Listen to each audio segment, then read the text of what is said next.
Hello दोस्तों, कैसे हैं आप सभी।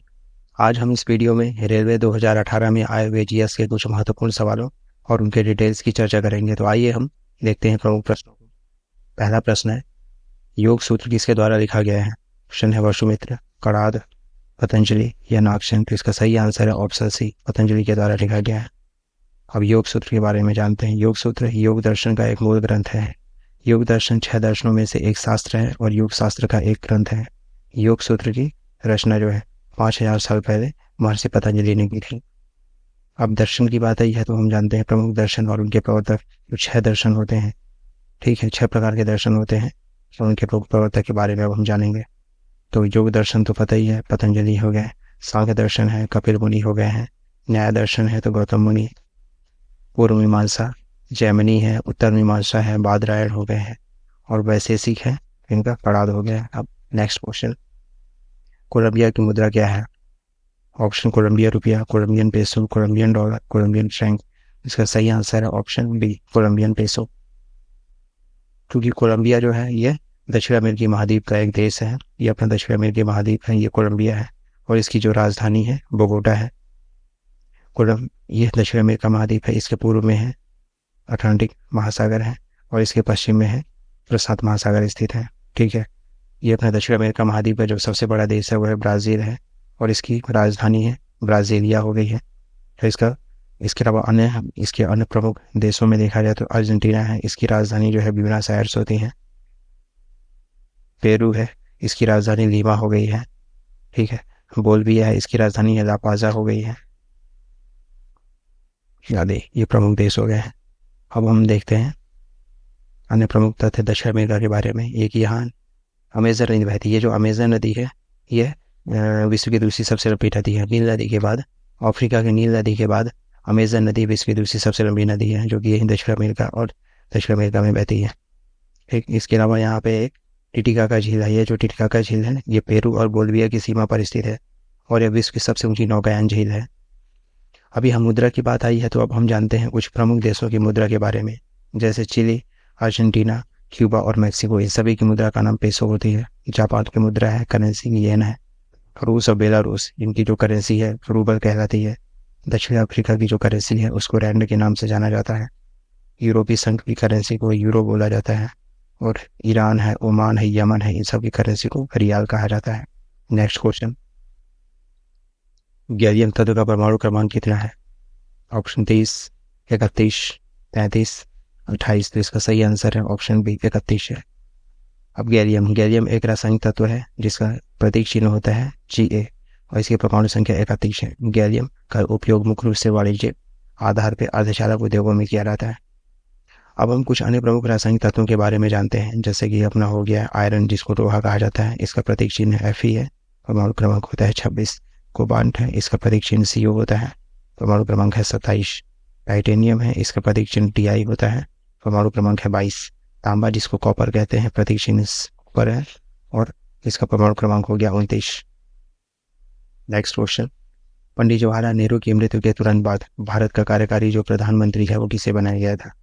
ऑप्शन है श्री कृष्णामाचारी, श्रीमती इंदिरा गांधी, श्री गुलजारी लाल नंदा, लाल बहादुर शास्त्री। इसका सही आंसर है ऑप्शन सी, श्री गुलजारी लाल नंदा। श्री गुलजारी लाल नंदा 2 बार ये कार्यवाहक प्रधानमंत्री बनाए गए थे। पहली बार कब बने, पहली बार बने मई 1964 से जून 1964 तक, जब पंडित जवाहरलाल नेहरू की डेथ हुई थी। दूसरी बार बने 11 जनवरी 1966 से 24 जनवरी 1966 तक, जब श्री लाल बहादुर शास्त्री जी की डेथ हुई। अब हम भारत के प्रधानमंत्री के बारे में अन्य प्रमुख तथ्य देखते हैं। क्योंकि प्रधानमंत्री के रूप में सबसे लंबा कार्यकाल जो थे पंडित जवाहरलाल नेहरू का है, 16 वर्ष 9 माह और 12 दिन का समय था। क्योंकि जब देश आज़ाद हुआ 15 अगस्त 1947 को, तो उसके तुरंत बाद ही पंडित जवाहरलाल नेहरू को भारत के प्रधानमंत्री बनाया गया था और ये पहले प्रधानमंत्री थे। उसके बाद देश की पहली महिला प्रधानमंत्री श्रीमती इंदिरा गांधी बनी थी, कब, वर्ष 1966 में। चौधरी चरण सिंह एकमात्र ऐसे प्रधानमंत्री हैं जो कि कभी भी लोकसभा में उपस्थित नहीं हुए। इसके अलावा सबसे कम समय तक प्रधानमंत्री के पद पर रहने वाले प्रधानमंत्री श्री अटल बिहारी वाजपेयी है, मात्र 13 दिन तक रहे हैं। नेक्स्ट क्वेश्चन, ड्यूस जो शब्द है, ये ड्यूस शब्द का प्रयोग किस खेल में होता है। टेनिस में, क्रिकेट में, गोल्फ में, फुटबॉल में। तो इसका सही आंसर ऑप्शन ए, टेनिस में होता है। अब हम टेनिस की अन्य प्रमुख शब्दवर्णियों के बारे में जानते हैं। टेनिस की अन्य प्रमुख शब्दवर्णी है ग्रैंड स्लैम है, ट्राई बेकर है, लब शब्द है, स्मैक है, सर्विस है आदि। अब कुछ अन्य प्रमुख खेल और उनकी शब्दावलियों के बारे में हम जानते हैं। जैसे बिलियर्ड्स, इसकी शब्दावली है क्यू है, जिगर है, हैजर्ड है, बोंटिंग है। गोल्फ, इसकी शब्दावली है iron, putting, the green, bunker, फुटहॉल, कोर्स और पोस्ट है। इसके अलावा फुटबॉल, इसकी शब्दावली है स्ट्राइकर है, पेनाल्टी है, किक है, ट्राई बेकर है, स्वीपर है, थ्रो है, बैक है आदि। शतरंज, इसकी प्रमुख शब्दावलियों में ग्रैंड मास्टर है, bishop, gambit, checkmate, FIDE, night, stalemate आदि। ये सभी इसकी प्रमुख शब्दावलियां हैं। नेक्स्ट क्वेश्चन, एसआई पद्धति में गुणज 10 की घात -15 का उपसर्ग है। एटो, येक्टो, फेमटो या जेप्टो। इसका सही आंसर है ऑप्शन सी, फेमटो। अब हम जानते हैं फेमटो क्या है। फेमटो यह एक एसआई उपसर्ग है जो कि इकाइयों के आगे लगता है। इसका अर्थ होता है 10 की घात -15, चिन्ह है एफ। अन्य प्रमुख तथ्यों में देखते हैं तो एटो यह भी एक एसआई उपसर्ग है, इकाइयों के आगे लगता है। इसका अर्थ होता है 10 की घात -18 और इसका प्रतीक चिन्ह है ए। अब येक्टो ये भी एसआई उपसर्ग है, इकाइयों के आगे लगता है। इसका अर्थ होता है 10 की घात -24, प्रतीक चिन्ह है वाई। अब जेप्टो ये भी एसआई उपसर्ग है, इकाइयों के आगे लगता है। इसका अर्थ होता है 10 की घात -21 और प्रतीक चिन्ह हो गया जेड। नेक्स्ट क्वेश्चन, भूतल और समुद्र के बीच की सीमा रेखा क्या कहलाती है। बंजर, समुद्र तट, तंग घाटी या टापू। इसका सही आंसर है ऑप्शन बी, समुद्र तट कहलाती है।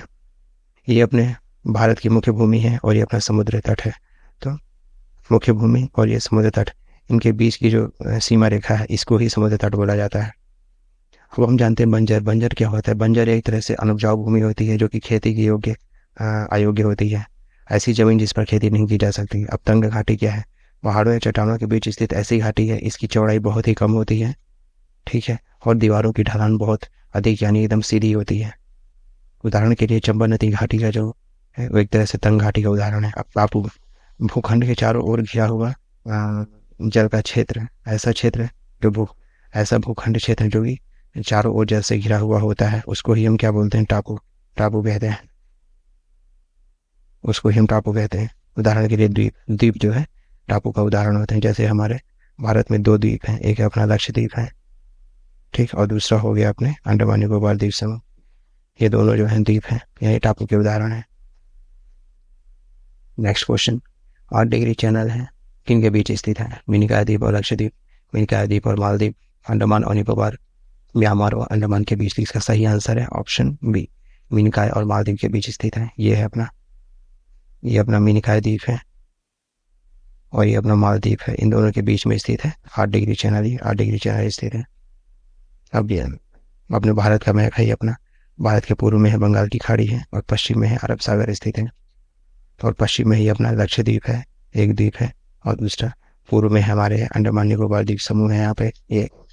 ओके, अब अन्य प्रमुख चैनल के बारे में हम जानते हैं। जैसे है 9 डिग्री चैनल। जो 9 डिग्री चैनल है ये किसके बीच स्थित है। ये अपने मिनिकॉय द्वीप है और लक्षद्वीप के बीच स्थित है। तो ये हमारा लक्षद्वीप है और ये अपना मिनिकॉय द्वीप है, इन दोनों के बीच स्थित है। 9 डिग्री चैनल स्थित है। अब 10 डिग्री चैनल, ये लिटिल अंडमान और कार निकोबार द्वीप के बीच में स्थित है। तो ये अपना 10 डिग्री चैनल, ये अपना लिटिल अंडमान है और ये हमारा कार निकोबार है, इन दोनों के बीच स्थित है। ये 10 डिग्री चैनल है। कोको चैनल, ये म्यांमार के कोको द्वीप और उत्तरी अंडमान द्वीप के बीच स्थित है। तो ये हमारा कोको चैनल, ये यहाँ पर कोको चैनल स्थित है। यहाँ पे कोको द्वीप है, ये म्यांमार है, म्यांमार का यहाँ पे कोको द्वीप है, और ये अपना उत्तरी अंडमान है, इन दोनों के बीच जो स्थित है कोको चैनल स्थित है। नेक्स्ट क्वेश्चन, भारत का सर्वोच्च न्यायालय की स्थापना किस वर्ष हुई थी। 1965, 1951, 1947, 1950। सही आंसर है 1950 में। अब भारत का जो सर्वोच्च न्यायालय है इसकी स्थापना 26 जनवरी 1950 को हुई थी। यह दिल्ली में स्थित है। अब सर्वोच्च न्यायालय से संबंधित अन्य तथ्य हैं। जैसे सर्वोच्च न्यायालय भारत का सर्वोच्च न्यायिक संस्था है। सर्वोच्च न्यायालय के गठन से संबंधित प्रावधान अपने भारतीय संविधान के अनुच्छेद 124 में दिया गया है। अब सुप्रीम कोर्ट में एक जो होते हैं वो मुख्य न्यायाधीश होते हैं, 33 जो होते हैं वो अन्य न्यायाधीश होते हैं, और इन सभी की नियुक्ति राष्ट्रपति के द्वारा की जाती है। और सुप्रीम कोर्ट के में बनने वाले पहले मुख्य न्यायाधीश थे हीरालाल जेगानिया। अन्य तथ्य है अब नेक्स्ट क्वेश्चन, जीव विज्ञान का जनक किसे माना जाता है? अरस्तु, जेम्स चैडविक, हिप्पोक्रेट्स या थियोफ्रास्टस? इसका सही आंसर है ऑप्शन ए, अरस्तु को कहा जाता है। अरस्तु, एरिस्टोटल, यह यूनान का एक विख्यात विज्ञानी और एक चिंतक था। इसे ही विज्ञान का जनक, जीव विज्ञान अर्थात फादर ऑफ बायोलॉजी कहा जाता है। अरस्तु को ही प्राणी विज्ञान यानी जंतु विज्ञान यानी फादर ऑफ जूलॉजी के नाम से भी कहा जाता है। अब कुछ अन्य तथ्य में हम देखें तो जेम्स चैडविक एक ब्रिटिश वैज्ञानिक थे, इन्होंने न्यूट्रॉन की खोज की थी। जो हिप्पोक्रेट्स है, इन्होंने चिकित्सा शास्त्र का जनक यानी फादर ऑफ मेडिकल साइंस बोला जाता है इन्हें। और थियोफ्रास्टस, इन्हें वनस्पति विज्ञान का जनक यानी फादर ऑफ बोटानी कहा जाता है। नेक्स्ट क्वेश्चन, खेड़ा सत्याग्रह जो है वो कहाँ हुआ था? पश्चिम बंगाल, महाराष्ट्र, बिहार, गुजरात? इसका सही आंसर है ऑप्शन डी, गुजरात में हुआ था। अब हम खेड़ा सत्याग्रह के बारे में जानते हैं। खेड़ा सत्याग्रह वर्ष 1918 में गुजरात के खेड़ा जिले में महात्मा गांधी द्वारा यह सत्याग्रह प्रारंभ किया गया था। यह सत्याग्रह अंग्रेजी सरकार की कर वसूली के विरुद्ध था। अब अन्य प्रमुख सत्याग्रह देखें तो बारडोली सत्याग्रह, यह अक्टूबर 1928 में सरदार वल्लभ भाई पटेल ने इस सत्याग्रह का नेतृत्व किया था। यह गुजरात के किसानों की लगान मिलने के विरोध में यह सत्याग्रह प्रारंभ किया गया था। अब नमक सत्याग्रह, महात्मा गांधी के द्वारा 12 मार्च 1930 को अपने 79 समर्थकों के साथ साबरमती आश्रम से डांडी नाम के लिए इन्होंने प्रस्थान किया और 6 अप्रैल 1930 को डांडी पहुंचकर नमक बनाकर नमक कानून का उल्लंघन किया। इस प्रकार यह सत्याग्रह नमक सत्याग्रह कहलाया। नेक्स्ट क्वेश्चन, गंगा की खाई किस महासागर में स्थित है? अटलांटिक महासागर, प्रशांत महासागर, हिंद महासागर या आर्कटिक महासागर? तो इसका सही आंसर है ऑप्शन बी, प्रशांत महासागर में स्थित है। ये अपना वर्ल्ड मैप है, ठीक है। अब इसमें हम देखते हैं प्रशांत महासागर कौन सा है। ये अपना जो पूरा हिस्सा है ये अपना होता है प्रशांत महासागर है, ओके। और यहाँ जो है ये तो है आपका हिंद महासागर होता है, ये अपना हिंद महासागर। और ये जो हिस्सा है ये पूरा हिस्सा ये अपना कहलाता है, ये अटलांटिक महासागर कहलाता है। और यहाँ जो हिस्सा है ये पूरा ये अपना होता है ये पश्चिमी प्रशांत महासागर यानी प्रशांत महासागर होता है। तो अब हम देखते हैं टोंगा की खाई। तो टोंगा की खाई यहाँ पर स्थित है, ये रहा, ये अपने प्रशांत महासागर में स्थित है, टोंगा की खाई है। अब टोंगा की खाई के बारे में जानते हैं, यानी टोंगा ट्रेंच। यह दक्षिण पश्चिमी प्रशांत महासागर में स्थित है, एक महासागरीय खाई होती है। यह समुद्र तल से इसकी गहराई लगभग 10.882 किलोमीटर है, ठीक है इसे। और यह मेरियाना ट्रेंच के बाद पृथ्वी की दूसरी सबसे गहरी खाई है, ओके। अन्य प्रमुख करते हम देखें तो मेरियाना ट्रेंच कहाँ है? तो ये हमारी मेरियाना ट्रेंच है, ये मेरियाना ट्रेंच है। ये भी प्रशांत महासागर में स्थित है और विश्व का सबसे गहरा गर्त यानी सबसे गहरी खाई है। और समुद्र तल से इसकी गहराई कितनी है? 11.022 किलोमीटर है। और तीसरा है हुआ सुंडा ट्रेंच। सुंडा ट्रेंच अपने हिंद महासागर में स्थित है, पहले इसको जावा गर्त के नाम से जाना जाता था। तो ये जो है हमारा सुंडा ट्रेंच है, ये अपने हिंद महासागर में स्थित है, ओके। नेक्स्ट क्वेश्चन, निम्न में से यूनेस्को में अंतर्गत शामिल भारत में कौन सा विश्व विरासत स्थल नहीं है? ऑप्शन है हुमायूं का मकबरा, रानी की बाव, चार मीनार या एलिफेंटा की गुफाएं? तो इसका आंसर है चार मीनार। चार मीनार जो है ये यूनेस्को में शामिल नहीं है, जबकि हुमायूं का मकबरा, रानी की बाव और एलिफेंटा की गुफाएं ये सभी तीनों जो है उसमें शामिल हैं, जबकि चार मीनार जो है ये शामिल नहीं है। तो अब हम देखते हैं वर्तमान में अपने भारत में कुल 42 यूनेस्को विश्व विरासत स्थल है, यूनेस्को में शामिल है। वर्ष 1983 में पहली बार विश्व विरासत स्थल में शामिल होने वाले अपने भारतीय स्थल हैं आगरा का किला है, अजंता की गुफाएं हैं, एलोरा की गुफाएं और ताजमहल है। जबकि टोटल अपने 42 हैं यूनेस्को में शामिल विश्व विरासत स्थल, जिनमें से 41वां भारतीय स्थल है शांति निकेतन, जो कि पश्चिम बंगाल में है। इसे वर्ष 2023 में शामिल किया गया। क्योंकि जो 42वां भारतीय स्थल है ये होयसला मंदिर का समूह है, इसे कर्नाटक में, ये कर्नाटक का होयसला मंदिर समूह, जिसे वर्ष 2023 में इसको भी शामिल किया गया। नेक्स्ट क्वेश्चन, न्यूटन की गति के दूसरे नियम के अनुसार किसी वस्तु पर कार्य करने वाला बल किस उत्पाद से हटा दिया जाता है? गति और त्वरण, वेग और त्वरण, चाल और वेग, दूरी और गति? तो इसका सही आंसर है ऑप्शन ए, गति और त्वरण, त्वरण। अब हम न्यूटन के गति का नियम जानते हैं, क्योंकि न्यूटन ने अपनी पुस्तक की इसमें प्रिंसिपिया में सबसे पहले गति के नियम की व्याख्या की थी। न्यूटन ने गति के 3 नियम दिए थे। न्यूटन की गति का प्रथम नियम है, यदि कोई वस्तु विरामावस्था में है तो वह विरामावस्था में ही रहेगी, और यदि वह एक समान चाल से सीधी रेखा में गति कर रही है तो वह वैसी ही चलती रहेगी। जब तक कि उस पर कोई बाह्य बल नहीं लगाया जाता। अब न्यूटन की गति का जो प्रथम नियम है, इसको गैलीलियो का नियम या फिर इसको ही जड़त्व का नियम भी कहा जाता है। और न्यूटन की गति के प्रथम नियम से हमें बल की परिभाषा प्राप्त होती है। अब न्यूटन की गति का दूसरा नियम देखते हैं, तो क्या है न्यूटन की गति का दूसरा नियम? किसी वस्तु में संवेग परिवर्तन की दर उस वस्तु पर आरोपित बल है उसके समानुपाती होती है, और संवेग परिवर्तन बल की दिशा में ही होता है। यहाँ अब हम जो आरोपित बल है उसको हम F मानते हैं। त्वरण उत्पन्न जो त्वरण है A है, और वस्तु का द्रव्यमान m है, तो बल F बराबर a में प्राप्त होता है। न्यूटन की गति का तृतीय नियम क्या कहता है कि प्रत्येक क्रिया के बराबर एवं विपरीत प्रतिक्रिया होती है। उदाहरण के लिए बंदूक से गोली चलाने पर चलाने वाले को पीछे धक्का लगता है, सही है। और दूसरा रॉकेट का उड़ाने में ये है, यहाँ को नहीं को रॉकेट को उड़ाने में, यहाँ भी न्यूटन की गति का तृतीय नियम लगता है। नेक्स्ट क्वेश्चन है, निम्नलिखित में से राज्यों में द्विपक्षीय विधानसभा नहीं है। द्विपक्षीय यानी बाई कैमरल। कर्नाटक, बिहार, तमिलनाडु या उत्तर प्रदेश। तो इसका सही आंसर है ऑप्शन सी, तमिलनाडु में जो है ये द्विपक्षीय ये विधानसभा नहीं है। और द्विपक्षीय विधानसभा से आशा है कि ऐसे राज्य जहाँ विधानसभा के साथ साथ विधान परिषद भी हो, ऐसे राज्यों को द्विपक्षीय विधानसभा कहा जाता है। और विधान परिषद की स्थापना और उसकी समाप्ति का प्रावधान अपने संविधान के अनुच्छेद 169 में दिया गया है। इसके अलावा विधान परिषद ये राज्य विधानमंडल का उच्च सदन होता है। अब हम वर्तमान में अपने भारत के कुल 6 राज्य हैं जहाँ की द्विपक्षीय विधानसभा है। इन राज्यों के नाम क्रम से इस तरह हैं। पहला उत्तर प्रदेश है, वहाँ 99 सीट है। महाराष्ट्र में 78 सीट है। बिहार में 75 सीट है। कर्नाटक में 75 सीट है। आंध्र प्रदेश 50 सीट है। और फिर तेलंगाना में 40 सीट है। नेक्स्ट क्वेश्चन है, पानीपत की तीसरी लड़ाई कब हुई थी? वर्ष 1623, वर्ष 1561, वर्ष 1671 या वर्ष 1761? इसका सही आंसर है ऑप्शन डी, वर्ष 1761 में पानीपत का तृतीय लड़ाई हुई थी। अब हम देखते हैं पानीपत की तीसरी लड़ाई। क्योंकि पानीपत का तीसरा युद्ध 14 जनवरी 1761 को ये मोहम्मद साहेबजादी और मराठा सेनापति सदाशिव भाव के बीच हुआ था। इसमें मराठों की हार हुई थी। अब हम पानीपत के अन्य प्रमुख युद्ध देखते हैं।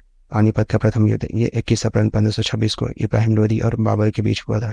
इस युद्ध में बाबर विजय हुआ और बाबर विजय होने के पश्चात भारत में मुगल साम्राज्य की नींव रखी। पानीपत का दूसरा युद्ध ये 5 नवंबर 1556 को ये अकबर और हेमू के बीच हुआ था। इस युद्ध में अकबर विजय हुआ। नेक्स्ट क्वेश्चन, प्रसिद्ध पर्वतीय पर्यटन स्थल कोडाईकनाल जो है कहाँ पर स्थित है?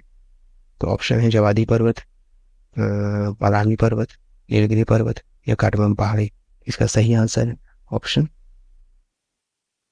बी, पलानी पर्वत पर स्थित है, पलानी पर्वत। अब ये हमारा भारत का मैप है, इसमें ये दक्षिण भारत का मैप है। यहाँ पे ये है अपना कोडाईकनाल स्थित है। ये किस पहाड़ी पर स्थित है? ये अपना पलानी पर्वत है। ये जो पहाड़ी है यहाँ पे, इस पहाड़ी को बोला जाता है पलानी पर्वत, और यहीं पर कोडाईकनाल स्थित है। कोडाईकनाल क्या होता है? दक्षिण भारत का प्रमुख हिल स्टेशन है। ये प्रमुख हिल स्टेशन है और यह तमिलनाडु राज्य में, यानी ये वाला जो हिस्सा है ये तमिलनाडु राज्य है ये, ठीक है। और यह पलानी, ठीक है, पलानी पहाड़ी यानी पश्चिमी घाट का हिस्सा है। और ये जो पलानी पहाड़ी है ये पश्चिमी घाट है, ये पश्चिमी घाट का हिस्सा है। ये पलानी पहाड़ी यहीं पर स्थित है, पश्चिमी घाट का हिस्सा है।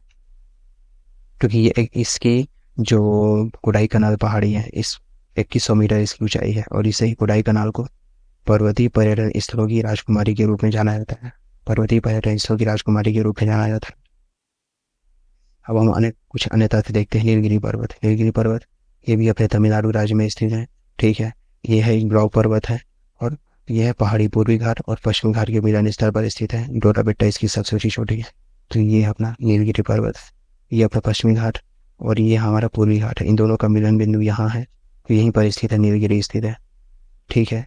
और यहाँ इसकी सबसे ऊंची चोटी यहीं पर डोराबेट्टा स्थित है। अब अन्य क्वेश्चन है काठमांडू पहाड़ी। जो काठमांडू पहाड़ी है इसे येलामाला के नाम से भी जाना जाता है। ये दक्षिण पर्वत श्रृंखला है और पश्चिमी घाट का भी हिस्सा है। मतलब यहाँ पर स्थित है काठमांडू पहाड़ी, यानी यहाँ इस मैप में देखें तो ये अपना काठमांडू पहाड़ी है, ये काठमांडू पहाड़ी हुई। ये अपने दक्षिणी पर्वत श्रृंखला है, दक्षिण की पर्वत श्रृंखला है और ये पश्चिमी घाट है, यहाँ पर स्थित है। यह काठमांडू पहाड़ी है। यह पहाड़ी अपने दक्षिण पश्चिम में तमिलनाडु में, यानी तमिलनाडु और ये केरल यानी दोनों जगह स्थित है। यानी यहाँ पर ये अपने दक्षिण पश्चिमी केरल में और ये अपने तमिलनाडु यहाँ पर स्थित। नेक्स्ट क्वेश्चन है धूपगढ़ डैश डैश डैश की सबसे ऊंची चोटी है। महेंद्रगिरी पहाड़ियाँ, नीलगिरी पहाड़ियाँ, अरावली पहाड़ियाँ, सतपुड़ा पहाड़ियाँ। इसका सही आंसर है ऑप्शन डी, सतपुड़ा पहाड़ियाँ की सबसे ऊंची चोटी है धूपगढ़। ये अपना चूंकि धूपगढ़ कहाँ, ये अपने मध्य प्रदेश में पड़ता है। चूंकि धूपगढ़ मध्य प्रदेश की सबसे छोटी है। ये अपने मध्य प्रदेश का मैप है जिसमें ये अब हमारा हो गया, ये सतपुड़ा पर्वतमाला है। ये सतपुड़ा पर्वतमाला है जिसमें, ठीक, ये पूरा हमारा सतपुड़ा पर्वतमाला है। इसमें इसका जो पूरी भाग है इसको अपन मैकाल पर्वत के नाम से जानते हैं, और इसका जो बीच वाला भाग है यानी ये अपना महादेव पर्वत श्रेणी है, इसी पर ही स्थित है यह धूपगढ़ चोटी स्थित है, जिसकी ऊंचाई 90। ठीक है, अब हम देखते हैं धूपगढ़ के बारे में। ये मध्य प्रदेश के पचमढ़ी में स्थित है। ठीक है, और यह सतपुड़ा पर्वतमाला है, इसके महादेव पहाड़ी में, ये अपना महादेव पहाड़ी के यहाँ स्थित है। और इसका सबसे इसकी ऊंचाई कितनी है, 1350 मीटर, जो कि मध्य प्रदेश का सबसे ऊंचाई स्थान है। और यह पचमढ़ी हिल स्टेशन के शिखर के निकट स्थित है। ओके, अब हम कुछ अन्य तथ्य देखते हैं, जैसे अरावली पहाड़ी, ये अपने राजस्थान राज्य में स्थित है। ये राजस्थान राज्य है यहाँ पे, ये अपना राजस्थान है, ये राजस्थान में स्थित है अरावली पहाड़ी स्थित। और यह सबसे पुरानी चट्टान से बनी हुई है। वहीं इस पहाड़ी की जो सबसे ऊंची चोटी है अरावली पहाड़ी की, वो है माउंट आबू पर स्थित गुरु शिखर है, जिसकी ऊंचाई जो है 1722 मीटर है। माउंट आबू पर स्थित गुरु शिखर, इसकी ऊंचाई 1722 मीटर है। इसके अलावा महेंद्रगिरी पहाड़ी, यह अपने आंध्र प्रदेश और उड़ीसा के तटीय भाग पर स्थित है। ये अपना आंध्र प्रदेश, ये अपना उड़ीसा यहाँ पर है, और यहीं अपना आंध्र प्रदेश स्थित है। तो उड़ीसा और आंध्र प्रदेश की सीमा पर यानी यहाँ पर स्थित है महेंद्रगिरी पहाड़ी स्थित है। नेक्स्ट क्वेश्चन है, राष्ट्रीय पोषण माह प्रत्येक वर्ष डैश के महीने में देश की कुपोषण के प्रति लड़ाई को चिन्हित करने के लिए बनाया जाता है। ऑप्शन है अक्टूबर, नवंबर, सितंबर, अगस्त। तो इसका सही आंसर है ऑप्शन सी, सितंबर माह में बनाया जाता है। ऑप्शन सी, सितंबर माह में बनाया जाता है। क्योंकि राष्ट्रीय पोषण माह क्या होता है, क्योंकि महिला और बाल विकास मंत्रालय द्वारा भारत सरकार के पोषण अभियान के तहत ये 1 सितंबर से 30 सितंबर तक प्रतिवर्ष ये मनाया जाता है। राष्ट्रीय पोषण माह मनाया जाता है इसे। ओके, नेक्स्ट क्वेश्चन, निरंगा स्वामी जो कप है यह किस खेल से संबंधित है।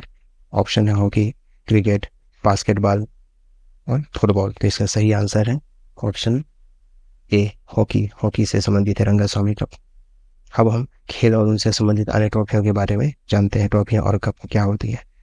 क्योंकि एक तो रंगा स्वामी कप हो गया, और हॉकी के अन्य जो ट्रॉफियां हैं कप के बारे में अब हम जानते हैं, जैसे Aga Khan cup, Maharaja Ranjit Singh gold cup, Wellington cup, Indira Gandhi gold cup, Beighton cup, Murugappa gold cup, ये सभी क्या हॉकी से संबंधित ट्रॉफी है। और फुटबॉल है, अब फुटबॉल खेल के बारे में, फुटबॉल से संबंधित ट्रॉफी हम कप हैं, Durand cup, Rovers cup, Santosh trophy है, Subroto Mukherjee cup, Merdeka cup, ये सभी फुटबॉल से संबंधित है। क्रिकेट के तो क्रिकेट से संबंधित ट्रॉफी है, कौन से क्रिकेट से संबंधित ट्रॉफी, ईरानी ट्रॉफी है, सॉरी रणजी ट्रॉफी हो गया, ईरानी ट्रॉफी है, दिलीप ट्रॉफी हो गया, सीके नायडू ट्रॉफी है, देवड़ा ट्रॉफी है, रानी झांसी ट्रॉफी है, ये सभी क्रिकेट ट्रॉफी है। बास्केटबॉल से है नेहरू कप, फेडरेशन कप, ये बास्केटबॉल की प्रमुख कप है। बैडमिंटन के प्रमुख कप एवं ट्रॉफियाँ हैं, जैसे नारंग कप, चड्ढा कप, अमृत दीवान कप, ये सभी बैडमिंटन से संबंधित हैं, ट्रॉफियाँ कप। अब नेक्स्ट क्वेश्चन, सूरजकुंड अंतर्राष्ट्रीय शिल्प मेला प्रतिवर्ष किस राज्य में मनाया जाता है। ऑप्शन महाराष्ट्र, हरियाणा, गुजरात या तमिलनाडु। तो ऑप्शन बी, हरियाणा राज्य में मनाया जाता है। जो सूरजकुंड अंतर्राष्ट्रीय शिल्प मेला है ये प्रतिवर्ष हरियाणा राज्य के फरीदाबाद जिले के सूरजकुंड में आयोजित किया जाता है। एक वार्षिक हस्तशिल्प मेला है ये, ठीक है, इसे अंतर्राष्ट्रीय हस्तशिल्प मेले के रूप में जाना जाता है। यह मेला हर साल फरवरी माह में आयोजित किया जाता है। दुनिया का सबसे बड़ा हस्तशिल्प मेला इसे बोला जाता है। अब हम हरियाणा राज्य के बारे में जानते हैं। हरियाणा राज्य, इसकी राजधानी है चंडीगढ़ है, क्योंकि हरियाणा राज्य की जो सबसे ऊंची चोटी है वो मोरनी हिल्स है, जो कि पंचकुला में स्थित है। अब हरियाणा का जो लिंगानुपात है 879 है, जो कि भारत में सबसे कम है। वहीं हरियाणा का जो शिशु लिंगानुपात है ये भी 834 है, ये भी भारत में सबसे कम है। नेक्स्ट क्वेश्चन है, क्षय रोग यानी टीबी रोग किसके कारण होता है। ऑप्शन वायरस, फंगस, बैक्टीरिया या कृमि। तो ऑप्शन सी, बैक्टीरिया के कारण होता है। अब हम बैक्टीरिया से होने वाली अन्य बीमारियों के बारे में जानते हैं। टिटनेस है, हैजा है, टाइफाइड है, निमोनिया है, प्लेग है, ये सभी बैक्टीरिया से होने वाली अन्य बीमारियां हैं। जबकि वायरस से होने वाली बीमारी में जैसे एड्स है, डेंगू है, पीलिया, पोलियो है, चेचक, छोटी माता है, ट्रेकोमा है, रेबीज है, ये सभी वायरस से होने वाली प्रमुख बीमारियां हैं। इसके अलावा फंगस फंगस से होने वाली बीमारियों में दमा हो गया, एथलीट फुट है, खाज है, गंजापन है, दाद, ये फंगस से होने वाली बीमारियां हैं। और कृमि यानी जो कृमि है, इससे होने वाली बीमारियों में फाइलेरिया, ये कृमि से होने वाली बीमारी है। नेक्स्ट क्वेश्चन, अरुणाचल प्रदेश के वर्तमान मुख्यमंत्री कौन है? ऑप्शन है श्री हेमंत बिश्व शर्मा, श्री नेफ्यूरियो, श्री पेमा खांडू, श्री एन बेरेन सिंह। तो इसका सही ऑप्शन है ऑप्शन सी, श्री पेमा खांडू जो है, श्री पेमा खांडू, ये अरुणाचल प्रदेश के वर्तमान मुख्यमंत्री हैं। ये अपना, क्योंकि अरुणाचल प्रदेश ये पूर्वी भारत में आता है, पूर्वी भारत का हिस्सा है ये अरुणाचल प्रदेश। इसकी राजधानी जो है ईटानगर है। इसके अलावा असम है, इसकी राजधानी दिसपुर हो गया। मेघालय राजधानी हो गया शिलोंग हो गया। नागालैंड की राजधानी हो गया कोहिमा है। मणिपुर की राजधानी हो गया इम्फाल हो गई। मिजोरम की राजधानी है आइजोल है। और त्रिपुरा की राजधानी हो गया अगरतला, ये अपने, और सिक्किम की राजधानी गंगटोक, ये अपने पूर्वी भारत के राज्य हैं। ठीक, अब हम पूर्वोत्तर राज्यों के बारे में जानते हैं। पूर्वोत्तर भारत के जो पूर्वी भारत है, पूर्वोत्तर भारत के जो अन्य राज्य हैं, इनके मुख्यमंत्री और राज्यपाल के बारे में जानते हैं। अरुणाचल प्रदेश मुख्यमंत्री पता है पेमा खांडू है। और यहाँ के राज्यपाल कौन है? लेफ्टिनेंट जनरल केवल त्रिविक्रम परनाइक हैं। जो कि असम के मुख्यमंत्री हेमंत बिश्व शर्मा, और यहाँ के राज्यपाल है गुलाब चंद कटारिया है। नागालैंड मुख्यमंत्री है नेफ्यूरियो, यहाँ के राज्यपाल है लागाड़ेसन। मेघालय है, यहाँ के मुख्यमंत्री है कोनराड संगमा, और राज्यपाल है फागू चौहान। मणिपुर, यहाँ के जो मुख्यमंत्री है एन बीरेन सिंह है, और यहाँ के राज्यपाल है सुश्री अनुसुईया उइके। मिजोरम, यहाँ के जो मुख्यमंत्री है लाल दुहमा है, और यहाँ के राज्यपाल डॉक्टर कम्बमपति हरिबाबू है। त्रिपुरा है, यहाँ के जो मुख्यमंत्री हैं डॉक्टर माणिक साहा है, और राज्यपाल हो गया यहाँ के नल्लू इंद्रसेना रेड्डी। नेक्स्ट क्वेश्चन, भारतीय फिल्म टेलीविजन संस्थान किस शहर में स्थित है? अहमदाबाद, मुंबई, पुणे, नई दिल्ली। तो इसका सही आंसर ऑप्शन सी, पुणे में स्थित है। अब जो भारतीय फिल्म टेलीविजन संस्थान, जिसे film and television institute of India FTII कहा जाता है, इसकी स्थापना 1960 में महाराष्ट्र पुणे में हुई थी। ठीक है, यह संस्थान भारत सरकार का सूचना एवं प्रसारण मंत्रालय के अंतर्गत एक स्वायत्त निकाय के रूप में कार्य करता है। ठीक है, वर्तमान में FTII के जो अध्यक्ष है अभिनेता R माधवन इसके वर्तमान में अध्यक्ष है। नेक्स्ट क्वेश्चन, यामिनी कृष्णमूर्ति का संबंध किस शास्त्रीय नृत्य से है? कथकली, ओडिसी, कथक या भरतनाट्यम? तो ऑप्शन डी है, भरतनाट्यम से संबंधित है यामिनी कृष्णमूर्ति। अब हम प्रमुख कलाकार और उनसे संबंधित शास्त्रीय नृत्य के बारे में जानते हैं। तो अब देखते हैं भरतनाट्यम, इससे और कौन कौन से शास्त्रीय नर्तक, कौन कौन से नर्तक संबंधित है? सोनल मान सिंह, रुक्मणी देवी, टी बाल सरस्वती, पद्मा सुब्रमण्यम, मृणालिनी साराभाई, वैजयंती माला बाली, ये सभी जो है भरतनाट्यम शास्त्रीय नृत्य से संबंधित हैं। अब इसके अलावा कुचिपुड़ी शास्त्रीय नृत्य से कौन कौन संबंधित हैं? सत्यनारायण वेम्पति, राधा रेड्डी, राजा रेड्डी, लक्ष्मी नारायण शास्त्री, ये सभी कुचिपुड़ी शास्त्रीय नृत्य से संबंधित हैं। अब ओडिसी शास्त्रीय नृत्य से कौन कौन संबंधित है? संयुक्त पाणिग्रही, सोनल मान सिंह, किरण सहगल, माधवी मोतिगल, ये सभी ओडिसी शास्त्रीय नृत्य से संबंधित हैं। कथकली शास्त्रीय नृत्य से कौन संबंधित है? तो नारायण मेनन है, मृणालिनी साराभाई है, आनंद शिवरामन, ये कथकली शास्त्रीय नृत्य से संबंधित है। अब मोहिनीअट्टम शास्त्रीय नृत्य से संबंधित है कल्याणी अम्मा, भारती शिवाजी, रागिनी देवी, हेमा मालिनी, श्रीदेवी, ये सभी मोहिनीअट्टम शास्त्रीय नृत्य से संबंधित है। यहाँ पर ये जानने बहुत ज़रूरी है फ्रेंड्स कि जो भरतनाट्यम है ये तमिलनाडु का शास्त्रीय नृत्य है, कुचिपुड़ी आंध्र प्रदेश का शास्त्रीय नृत्य है, ओडिसी ओडिशा का शास्त्रीय नृत्य है, कथकली और मोहिनीअट्टम ये दोनों केरल का शास्त्रीय नृत्य है। मुझे उम्मीद है दोस्तों हमारी यह MCQ की सीरीज़ आपके एग्ज़ाम में काफ़ी हेल्पफुल होगी। हमारी MCQ की अगली सीरीज़ के लिए हमारे इस चैनल को लाइक और सब्सक्राइब करें। धन्यवाद।